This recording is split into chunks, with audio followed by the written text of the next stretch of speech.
অতি সম্প্রতি নতুন চিফ অব ডিফেন্স স্টাফ পেল দেশ। প্রথম chief of defence staff general Bipin রাওয়াতের মৃত্যুর পর লেফটেন্যান্ট জেনারেল অনিল চৌহান ছিলেন দ্বিতীয় চিফ অব ডিফেন্স স্টাফ। প্রসঙ্গত, সেনার 3 বাহিনীর মধ্যে সমন্বয় বাড়াতে সিডিএস পদ তৈরি করেন নরেন্দ্র মোদী সরকার, যা প্রতিরক্ষা ক্ষেত্রে দ্বিতীয় সর্বোচ্চ পদ।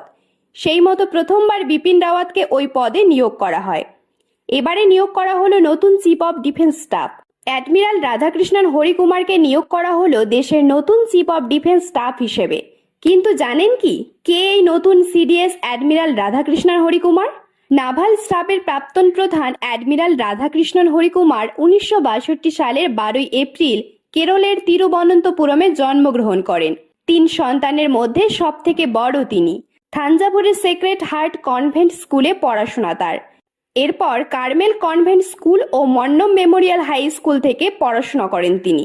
তিরুবনন্তপুরমের গভর্নমেন্ট আর্টস কলেজ থেকে পি ডিগ্রি কোর্স করেন। 1979 সালের জানুয়ারি মাসে ন্যাশনাল ডিফেন্স একাডেমিতে যোগ দেন তিনি। 1981 সালে তিনি স্নাতক হন। 1996 সালে তিনি আমেরিকার রোড আইল্যান্ডের নাভাল স্টাফ কোর্সে যোগ দেন। 2009 সালে তিনি লন্ডনের রয়্যাল কলেজ অব ডিফেন্স স্টাডিতে যোগ দেন। রাধাকৃষ্ণন হরিকুমারের কাছে দিল্লির জওহরলাল নেহেরু কলেজ থেকে স্নাতক ডিগ্রি ও লন্ডনের কিংস কলেজ থেকে মাস্টার্স ডিগ্রিও রয়েছে। তিনি মুম্বাই ইউনিভার্সিটি থেকে এমফিল করেছেন। পোস্ট গ্রাজুয়েট ডিপ্লোমাও করেছেন তিনি। 1983 সালের 1 জানুয়ারি তিনি ভারতীয় নৌসেনায় যোগ দেন। আইএনএস রঞ্জিতের গানারি অফিসার ছিলেন তিনি। এরপর আইএমএস রণবীর এবং আইএনএস কুঠারের গানারি অফিসার ছিলেন তিনি। আইএনএস বিপুলের এক্সিকিউটিভ অফিসারও ছিলেন তিনি।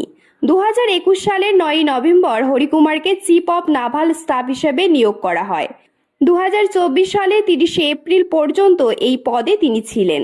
এরকম তথ্যমূলক ও অনুপ্রেরণামূলক ভিডিও পেতে আপনারা ফলো করবেন আমাদের একমাত্র ফেসবুক পেজ দ্য বংশ প্রেস এবং সাবস্ক্রাইব করবেন ইউটিউব চ্যানেল দ্য বংশ প্রেস। সকলের তরে সকলে আমরা, প্রত্যেকে আমরা পরের তরে। ধন্যবাদ, ভালো থাকবেন।